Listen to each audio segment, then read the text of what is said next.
പക്ഷേ നമ്മൾ വിചാരിക്കുന്നത്ര നിസ്സാരമൊന്നുമല്ല സാറേ. നമ്മൾ സൂക്ഷിച്ചു നിന്നില്ലേ പെട്ടുപോകുന്നാ തോന്നണത്. അതെന്താടോ? അടുത്ത ഞായറാഴ്ച ഇവിടെ ഒരു പ്രതിഷേധ യോഗം നടക്കുന്നുണ്ട്, രാവുണ്ണി വധക്കേസുമായി ബന്ധപ്പെട്ട്. ഓ അത് ശരി. നാട്ടുകാരായിരിക്കും.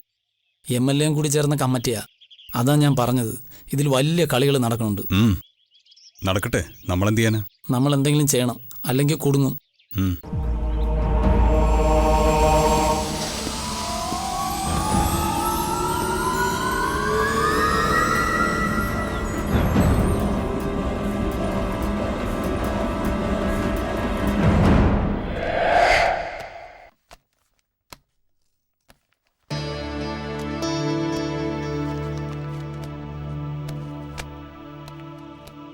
സതീശേ, ഇന്ന് മദ്യപാനം ഇല്ല കേട്ടോ. വീട്ടിൽ നിന്ന് അറസ്റ്റ് വാറന്റ് ഉണ്ടോ? അറസ്റ്റ് വാറന്റും ക്വസ്റ്റ്യനിങ്ങും ഒക്കെ നിനക്ക്. ഞാനൊരു ഫ്രീ ബേഡാ. പിന്നെന്താ? ഒന്നുമില്ല, നീ ഇന്ന് വളരെ നെഗറ്റീവാ. അതിനിടയിൽ കള്ളും കൂടിയായ കൂടുതൽ മോശമാവും, അതാ പറഞ്ഞത്. സത്യം പറഞ്ഞാ ഈ കേസ് എന്നെ അങ്ങനെ ബാധിച്ചിട്ടൊന്നുമില്ല. ആണോ? എന്നാ നന്നായി. പക്ഷേ എന്നെ ബാധിച്ചിട്ടുണ്ട്. അതെന്തിന്? എടാ, ഇതിനു മുമ്പ് ഏതെങ്കിലും പെറ്റി കേസിൽ നിന്നെ ചോദ്യം ചെയ്തിട്ടുണ്ടോ? അതില്ല. ആരെങ്കിലും നിന്നെ ആക്രമിക്കാൻ യോഗം നടത്തിയിട്ടുണ്ടോ? ഇപ്പം അത് രണ്ടും ഉണ്ടായി. So what?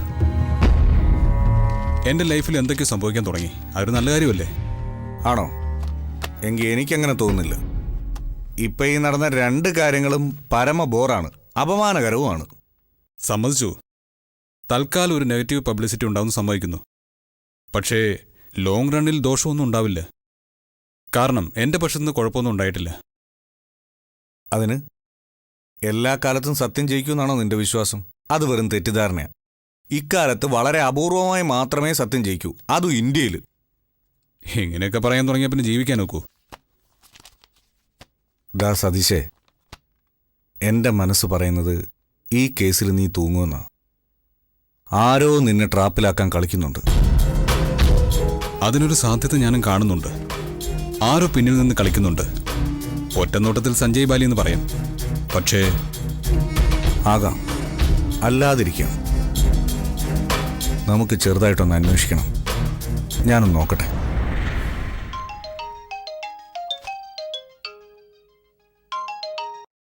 ഹലോ സതീഷ്, ഞാനാ യാമിനി. പറയ്. എനിക്ക് നിങ്ങളുടെ ഒരു ഹെൽപ്പ് വേണം, ചെയ്യാമോ? പറയ്. നിങ്ങളുടെ വീട്ടിനടുത്തുള്ള ക്ലബിലുണ്ട് ഞാൻ. നടക്കാനും ഡ്രൈവ് ചെയ്യാനും വയ്യ. എന്തു പറ്റി യാമിനി? പറയാം, ഒന്നിങ്ങ് വരാമോ പ്ലീസ്?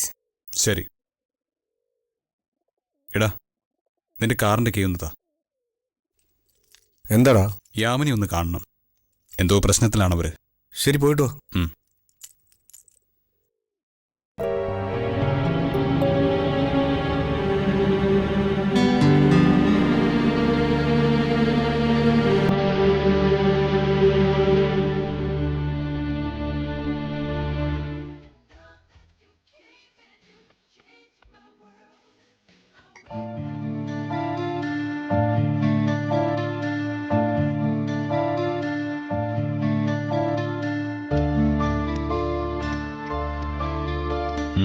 എന്തു പറ്റി? ഇരിക്കെ. എന്റെ മുഖം കണ്ടിട്ട് എന്ത് തോന്നുന്നു? മദ്യപിച്ചോ? കോൺഫിഡൻസ് പോയി. നടന്ന വീഴും. എന്നിട്ട്? അങ്ങനൊരു ഉദ്ദേശമൊന്നും ഉണ്ടായിരുന്നില്ല. പഴയ ഫ്രണ്ട്സിന്റെ ഗെറ്റ് ടുഗദറിന് വിളിച്ചപ്പോൾ സന്തോഷത്തിലെത്തിയത്. എന്നിട്ട്? കൂട്ടത്തിൽ ഒരാളെ കണ്ടപ്പോൾ സന്തോഷം കെട്ടു. അതാര്? എനിക്ക് ജീവിതത്തിൽ ഒരു എനിമിയേ ഉള്ളൂ, എൻ്റെ ഭർത്താവ്. അയാളുണ്ടായിരുന്നു ഗെറ്റ് ടുഗദറിന്? മനഃപൂർവ്വം. അതാണ് അയാൾ. എനിക്കിഷ്ടമില്ലാത്തത് മാത്രം ചെയ്യും, അതും വളരെ ശക്തമായി. യാമിനിക്ക് അയാളെ അവോയ്ഡ് ചെയ്യായിരുന്നില്ലേ? യെസ്, അത് തന്നെയാണ് ഞാൻ ചെയ്തത്. ഇറങ്ങി പോകാൻ പോലും നോക്കി. അയാളും ഫ്രണ്ട്സും ചേർന്ന് തടഞ്ഞു.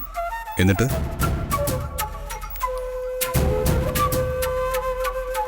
അയാൾ പരസ്യമായിട്ട് എന്നെ എൻ്റെ ദോഷങ്ങളൊക്കെ വിളിച്ചു പറഞ്ഞു. അതും പേഴ്സണലായിട്ടുള്ള കാര്യങ്ങൾ. എൻ്റെ കൺട്രോൾ വിട്ടു. പിന്നെ ഞാൻ ഇങ്ങോട്ട് പോന്നു. ഓ, ഇവിടെ നേരെ പോയത് അയാളുടെ മുന്നിലേക്ക്. കണക്കിന് ഞാൻ കൊടുത്തു. ബെഡ്റൂമിൽ അവൻ്റെ ഫെയിലിയറിനെ കുറിച്ച് വരെ പറഞ്ഞു. അപ്പോൾ അവൻ്റെ ഫ്രണ്ട്സ് ഇടപെട്ടു. ഒരു പെണ്ണിനെ ഇങ്ങനെയൊക്കെ പറയാവോ എന്ന്. ആണിനെന്തും പറയാം, പരസ്യമായിട്ട് സ്ത്രീ അപമാനിക്കാം. നമ്മൾ എന്ത് സഹിച്ചോണം? പെണ്ണല്ലേ. അടങ്ങി ഒതുങ്ങി പാവയായിട്ട് കഴിഞ്ഞില്ലെങ്കിൽ വലിയ പ്രശ്നമാണ്. അയാളെന്നിട്ട് അവൻ എന്നെ തല്ലണം. അതിനു മുൻപ് ബിയർ ബോട്ടിലെടുത്ത് ഞാൻ തലയ്ക്ക് അടിച്ചു. മൊത്തത്തിൽ കച്ചറയായി എന്നർത്ഥം. ആ, ഇതിൽ കൂടുതൽ തറയാവാനില്ല. അവനെ ചീത്ത പറയുമ്പോഴാ ഞാൻ ആരാണെന്ന് ഞാൻ തന്നെ തിരിച്ചറിയുന്നേ. അന്നേരം ഭയങ്കര ആവേശമായിരുന്നു. എന്നിട്ട് അവരൊക്കെ എവിടെ? പോയി. അടി കിട്ടിയപ്പോൾ അവൻ ഓടി. പിന്നെ അയാളെ കൂട്ടുകാരും. പോലീസ് കേസ് പേടിച്ചിട്ടാവും. കവേർഡ്സ്. അതെ, ഇനി എന്താ പരിപാടി? ഈ അവസ്ഥയിൽ വീട്ടിൽ പോകാനൊക്കത്തില്ല. അച്ഛനെ ഫേസ് ചെയ്യാനുള്ള ധൈര്യമില്ല. അതാ അവസ്ഥ. Can you help me? ഞാനെന്താ ചെയ്യേണ്ടത്? എന്നെ നിങ്ങളുടെ വീട്ടിൽ താമസിപ്പിക്കണം. ഈ ഒരു രാത്രി മാത്രം.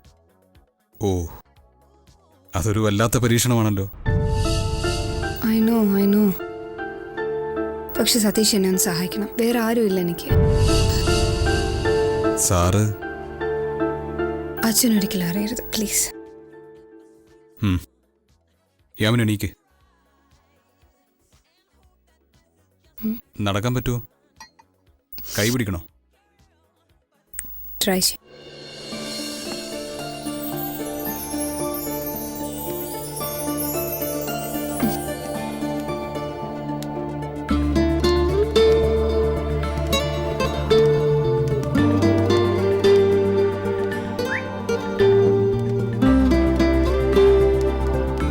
ഇങ്ങോട്ട്.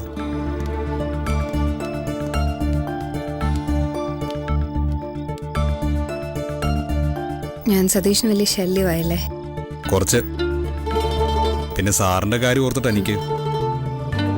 അതിപ്പോ സതീഷിനേക്കാൾ ഏറെ ടെൻഷൻ എനിക്കാ. എന്നാലും രാത്രി കാണാതാകുമ്പോ അദ്ദേഹം പേടിക്കില്ലേ? അത് ഞാൻ ഭംഗിയായിട്ട് തന്നെ മാനേജ് ചെയ്തിട്ടുണ്ട്. എങ്ങനെ? രാത്രി എന്റെ ഫ്രണ്ട് വിലാസിനിയുടെ വീട്ടിൽ തങ്ങുമെന്ന് പറഞ്ഞിട്ടുണ്ട്. എങ്കിൽ പിന്നെ അതായിരുന്നില്ലേ നല്ലത്? അതിന് അവള് വീട്ടിൽ വേണ്ടേ? അവള് സിംഗപ്പൂര് പോയി. അച്ഛനതറിയത്തില്ല. ഓ, അവിടെയും ചതി. ഇത് തീരെ ശരിയായില്ല കേട്ടോ. അച്ഛനോട് സത്യം പറഞ്ഞ അതിലും വലിയ ചതിയോ? വയ്യാത്ത ആളാണേ. പിന്നെ അപ്രിയ സത്യങ്ങൾ പറയുന്നത് എന്തിനാ സതീഷ്? നമുക്ക് മിണ്ടാതിരിക്കാലോ. അച്ഛനെ തകർക്കുന്ന ഒരു കാര്യം ഞാൻ പറയാൻ പോകുന്നില്ല. ഞാനായിട്ട് ടെൻഷൻ കൊടുക്കാതിരിക്കുന്നല്ല നല്ലത്. പോവാം. കേറ്.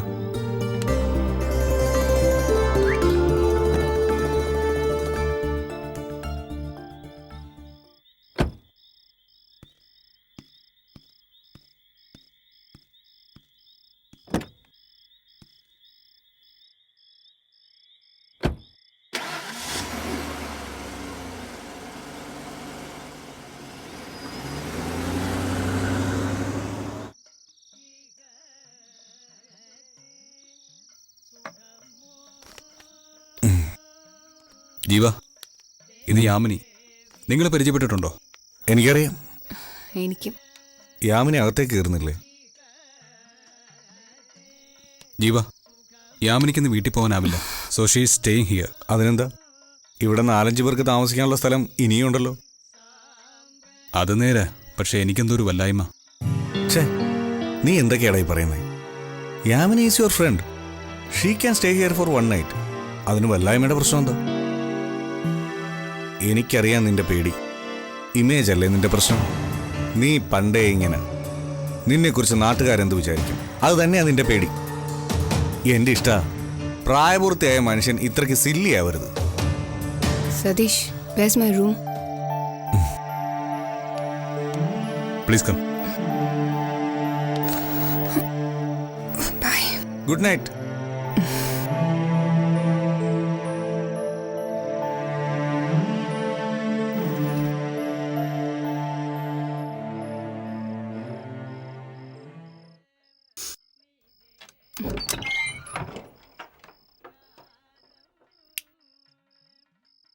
ഇതാണ് മുറി.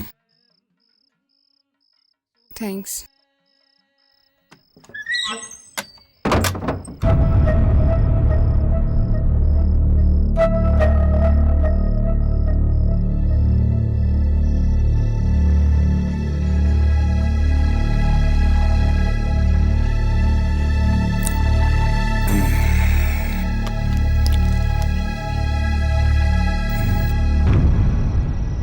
ഡാ സതീശേ, ഒരു സ്ത്രീ അടിച്ച് ഫിറ്റായി കിടക്കുന്ന വീട്ടിലിരുന്ന് നമ്മളിങ്ങനെ വൈനടിക്കുന്നത് ശരിയല്ല. നീ ഇതെടുത്തു വെക്ക്. ഇല്ല, എനിക്കൊരെണ്ണം കഴിക്കണം, അല്ലെ ഉറങ്ങാൻ നോക്കില്ല. ഡേയ്, എനിക്കൊരു ശങ്ക. എന്താ? നിന്റെ കന്യകാത്വം തകർക്കാൻ മഹാവിഷ്ണു അല്ല യാമിനി മോഹിനി വേഷം കെട്ടി വന്നതാണോന്ന്. പോടാ അവിടുന്ന്. ഞാൻ പോവുക, പക്ഷേ നീയൊന്നും സൂക്ഷിക്കണം. ഇത് മുഴുവൻ അവളുടെ ഒരു നാടകമാണോന്നാ എൻ്റെ ഒരു സംശയം. എന്തരോ എന്തോ തോന്നിയാസം പറയേണ്ട പൊക്കോണം അവിടുന്ന്. ഞാൻ പോകുവാടാ കുട്ടപ്പ. സ്വർഗരാജ്യത്ത് കട്ടുറുമ്പുകൾക്ക് ഒരു സ്ഥാനവും. പഴയ വെളുപ്പ് പറയാതെ പോ, ബോറൻ. ഡാ, ഈ ബോറൻ പടിയിറങ്ങുക. ഇനി നീയായി നിന്റെ പാടായി. ഓ ശരി ശരി. ഇനിയുള്ള കാര്യങ്ങളൊക്കെ നിന്റെ മിടുക്ക് പോലിരിക്കും. ഞാൻ പറഞ്ഞില്ല എന്ന് വേണ്ട. ജീവ, സ്റ്റോപ്പ് ഇറ്റ്, പോ. ഓക്കെടാ, bye, good night.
Hello. Hello, എങ്ങനെ ഉണ്ടായിരുന്നടാ ഫസ്റ്റ് നൈറ്റ്? പോടാ അവിടുന്ന്. നീ എഴുന്നേക്കാൻ ഒത്തിരി വൈകിയല്ലേ? അത് പിന്നെ പറഞ്ഞിട്ട് കാര്യമില്ല. ജീവിതത്തിൽ ആദ്യത്തെ ഫസ്റ്റ് നൈറ്റ് അല്ലേ? നിനക്കിപ്പോൾ എന്താ വേണ്ടത് അത് പറ. അവൾ ഉണർന്നോടാ? അറിയില്ല, കള്ളായിരുന്നില്ലേ? ഉണർന്നിട്ടുണ്ടാവില്ല. പണ്ടാരം പിടിക്കാൻ എനിക്കാണെങ്കിൽ ഉറങ്ങാനും പറ്റിയില്ല. അതെന്താ? ഒടുക്കത്തെ ടെൻഷൻ. ആദ്യമായിട്ടല്ലേ ഈ വീട്ടിലൊരു പെണ്ണ് താമസിക്കുന്നത്. ഡാ, തുടക്കത്തിലേ കുഴപ്പമൊക്കെ കാണൂ. ശീലമായി കഴിഞ്ഞാൽ പിന്നെ എല്ലാം ഓക്കേടാ. വച്ചിട്ട് പോടാ, രാവിലെ എന്നെ തറ വളുപ്പ് പറയാതെ. ഡാ, അവളുടെ ബാഗും മുടിപ്പിന്നും ഒക്കെ കാരണത്തിരിപ്പുണ്ട്. കള്ളായിരുന്നില്ലേ? മറന്നായിരിക്കും. ആ, നീ ഇവിടെ വന്ന് തന്നാ മതി. ഹാ, ഇപ്പം വരാനൊന്നും എനിക്ക് നേരെയില്ല. ഞാൻ രാത്രി വരുമ്പോൾ കൊണ്ടുതരാം. ശരി ശരി, ഫോൺ വയ്ക്ക്.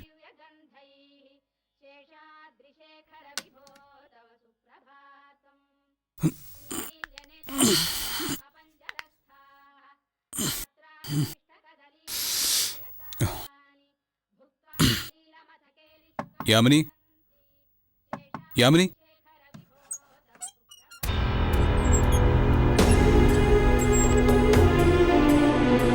യാമിനി,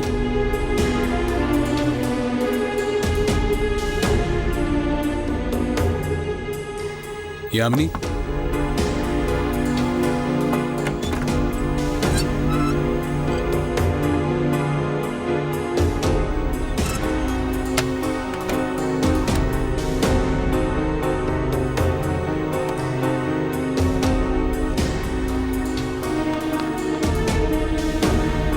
ബുദ്ധിമുട്ടിച്ചതിൽ ക്ഷമിക്കുക.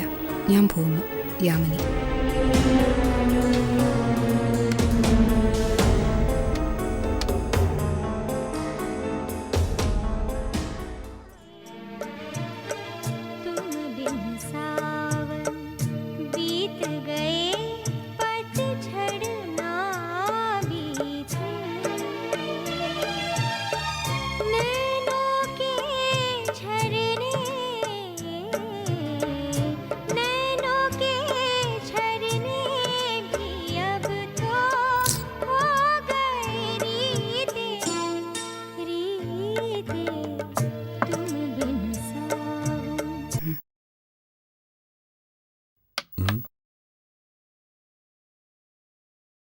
Say something. എന്തു പറയാനാ? എന്റെ കാതിൽ ഇത്രയും നേരം മ്യൂസിക് ഉണ്ടായിരുന്നു. നീ അതിനെ കൊന്നു. ഇനി അതിനേക്കാൾ നല്ല സംഗീതം നീ ഉണ്ടാക്കണം. എന്താ വട്ടായോ? പറയ്, വിശേഷം പറയ്. എന്തേലും ഉണ്ടായിട്ട് വേണ്ടേ? നത്തിങ്. എങ്കിൽ ചിത്രാലയത്തിലെ കാര്യം പറയ്. ഓ, അവിടെ പറയാനായിട്ടൊന്നുമില്ല. രാവിലെ ചെല്ലുന്നു, വരയ്ക്കുന്നു, മടങ്ങുന്നു, തീർന്നു. കൊച്ചുകള്ളി, നുണ പറയല്ലേ? നിന്റെ സതീഷ് സാറിനെ പോലീസ് പൊക്കിയില്ലേ? ആ വിശേഷം പറയും. ഓ, ഞാൻ അത്ര ശ്രദ്ധിച്ചില്ല. ഓഹോ, തീരെ ശ്രദ്ധിച്ചില്ല? പോലീസ് സ്റ്റേഷനിൽ നിന്ന് അയാളെ കൂട്ടിക്കൊണ്ടുവന്നപ്പോഴും ശ്രദ്ധിച്ചില്ല? എന്തേ ശ്രദ്ധിക്കാഞ്ഞത്? പറയേ.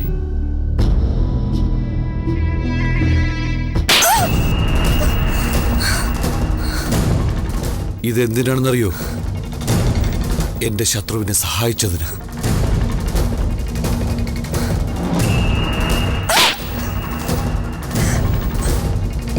ഇത് എന്റെ കൂടെ കഴിഞ്ഞിട്ടും കൂറില്ലാത്തതിന്.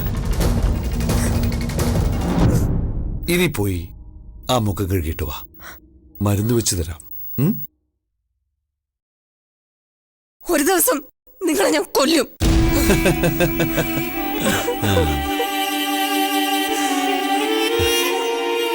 ഞാൻ കാത്തിരിക്കുകയാണ് വിശുദ്ധമായ ആ നിമിഷത്തിനു വേണ്ടി.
സതീശൻ സാർ അകത്തുണ്ട്. വരണം സാർ, വരണം.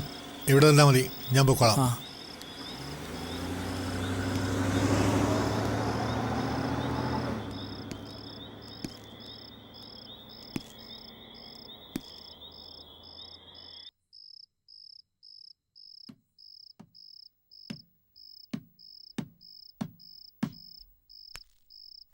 ആ, സാറെന്താ ഈ നേരത്ത്? ഇരിക്കൂ സാർ. എന്താ സാർ വിശേഷിച്ച്? സതീഷിന് അറിയാത്ത കാര്യങ്ങളൊന്നുമല്ല. ഞാൻ എന്ത് വിചാരിച്ചോ അതിനെല്ലാം ഘടകവിരുദ്ധമായ കാര്യങ്ങളാണ് ഇവിടെ നടക്കുന്നത്. മനുവിൻ്റെ കാര്യമാണോ സാർ? അതൊരു കാര്യം മാത്രം. അത് അന്ന് തന്നെ ഒഴിവാക്കാമായിരുന്നതല്ലേ? ഇപ്പൊ നാട്ടുകാർ ആക്ഷൻ കമ്മിറ്റി ഉണ്ടാക്കി പ്രക്ഷോഭം തുടങ്ങാൻ പോകുന്നു എന്നാണ് കേട്ടത്. അതൊരു മീറ്റിംഗ് മാത്രമാണ്. പിന്നെ ഒരു കൊലപാതകമാകുമ്പോൾ അതൊക്കെ സാധാരണമാണ്. എത്ര നിസ്സാരമായിട്ടാണ് പറഞ്ഞു തീർത്തത്. ഒരു കൊലക്കേസിലെ പ്രധാന പ്രതി നമ്മുടെ സ്റ്റാഫാണെന്ന കാര്യം താൻ മറന്നോ? അത് ഒരു ന്യായവും പറയാനില്ല. അതൊരു വസ്തുതയാണ്. കൊലക്കേസിലെ പ്രതി ഇവിടുത്തെ സ്റ്റാഫ്. സഞ്ജയ് ബാലിയും നിങ്ങൾ തമ്മിലുള്ള പ്രശ്നങ്ങൾ സതീഷ് തന്നെ പറഞ്ഞു തീർക്കണം. അയാൾ ഇനി ഇവിടെ വരരുത്. ഓക്കെ?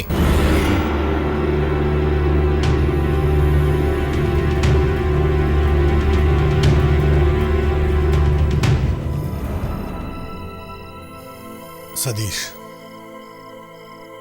കഴിഞ്ഞ രാത്രി യാമിനി വീട്ടിൽ വന്നില്ല. എനിക്കൊരു വാക്കിൽ ഉത്തരം കിട്ടണം. Yes or no. യാമിനി നിങ്ങളുടെ വീട്ടിലുണ്ടായിരുന്നോ? യെസ്. പക്ഷെ എനിക്ക് പറയാനുണ്ട് സർ. എനിക്കൊന്നും കേൾക്കണ്ട. സർ, സർ, ഞാനൊന്ന് പറയട്ടെ. നോ.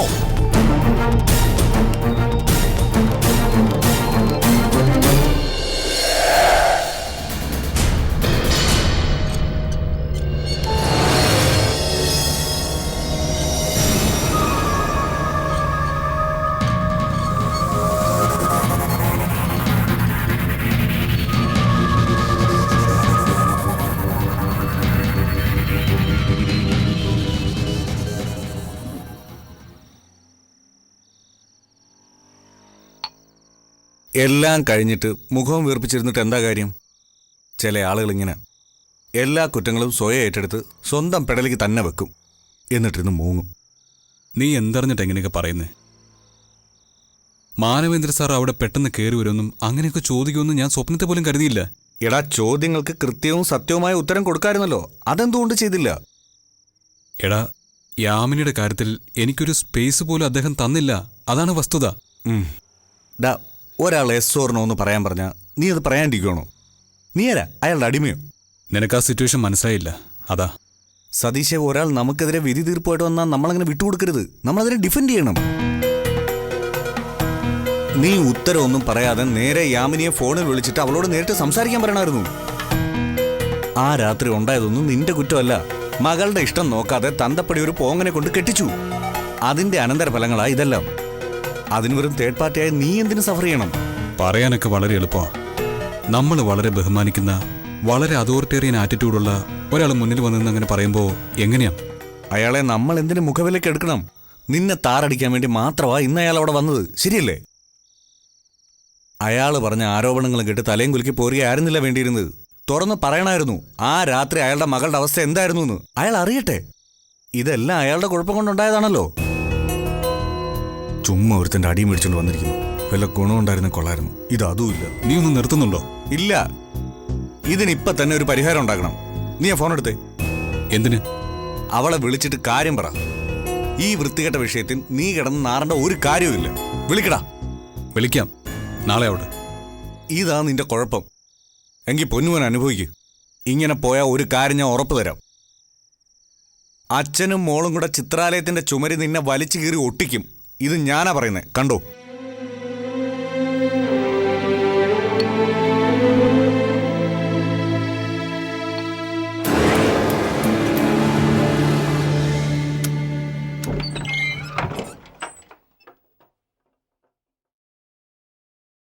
എന്തിനാ വന്നത്? അപ്പോ എന്റെ ഊഹം തെറ്റിയില്ല. അച്ഛൻ സതീഷിനോട് ആ കാര്യം ചോദിച്ചു അല്ലേ? ഇന്നലെ സന്ധ്യയ്ക്ക് പുറപ്പെടുന്നത് കണ്ടപ്പോൾ തന്നെ ഞാൻ ഊഹിച്ചതാ. എന്നിട്ട് എന്തുകൊണ്ട് തടഞ്ഞില്ല? അതിന് എന്നോട് വല്ലതും മിണ്ടിയിട്ട് വേണ്ടേ? തിരക്ക് പിടിച്ച് ഇറങ്ങുന്നത് കണ്ട് പിന്നാലെ ചെന്ന് ചോദിച്ചതാ. ഒന്നും പറഞ്ഞില്ല. അല്ല, അച്ഛനിതെങ്ങനെ അറിഞ്ഞു? ആരോടും പറയരുതെന്ന് പറഞ്ഞിട്ടല്ലേ യാമിനി പോയത്? എന്നിട്ട് നേരെ ചെന്ന് അച്ഛനോട് പറഞ്ഞു അല്ലേ? എന്താ സതീഷ് ഇങ്ങനെ? ഞാൻ അച്ഛനോടത് പറയുന്നു തോന്നുന്നുണ്ടോ? എനിക്ക് തന്നെയല്ലേ നാണക്കേട്? പിന്നെ ആര് പറഞ്ഞു? അച്ഛനെ അറിയിക്കാൻ ആർക്കാ അത്ര താല്പര്യം? ഒരാൾക്ക് താല്പര്യം ഉണ്ടാവും. അച്ഛൻ്റെ ശിഷ്യന്, എൻ്റെ എക്സ് ഹസ്ബൻഡ്. അതെന്തായാലും നിങ്ങളുടെ വഴക്കിന് ഇരയായത് ഞാനാ. അത് വളരെ മോശമായിപ്പോയി. Yes, I know. മാപ്പ് ചോദിക്കണമെന്നുണ്ട്. കൊള്ളാം. ഒരാളെ നാണം കെടുത്തിയിട്ട് മാപ്പ് ചോദിച്ചുകൊണ്ട് എന്താ കാര്യം? ആരും ചെയ്യാൻ ഇഷ്ടപ്പെടാത്തൊരു ഫേവറാണ് നിങ്ങൾ ചോദിച്ചത്. അത് ഞാൻ ചെയ്തു തന്നില്ലേ? എന്നിട്ട് I am sorry Satish, really sorry. ഇനിയൊന്നും പറഞ്ഞിട്ട് കാര്യമില്ല. It's finished. എനിക്കൊരു അപേക്ഷയുള്ളൂ. ഇനി ഒരിക്കലും ഇത്തരം ഉപകാരം ചോദിച്ചു വരരുത്. ഇല്ല, അങ്ങനെ ഉണ്ടാവില്ല സതീഷ്. മറ്റൊന്ന്, മേലിൽ ഇങ്ങോട്ട് കയറി വരാതിരിക്കുക പ്ലീസ്. ശരി, വരില്ല. കഴിയുമെങ്കിൽ എല്ലാം ഒന്ന് പൊറുക്കുക. ഞാൻ പോവാം.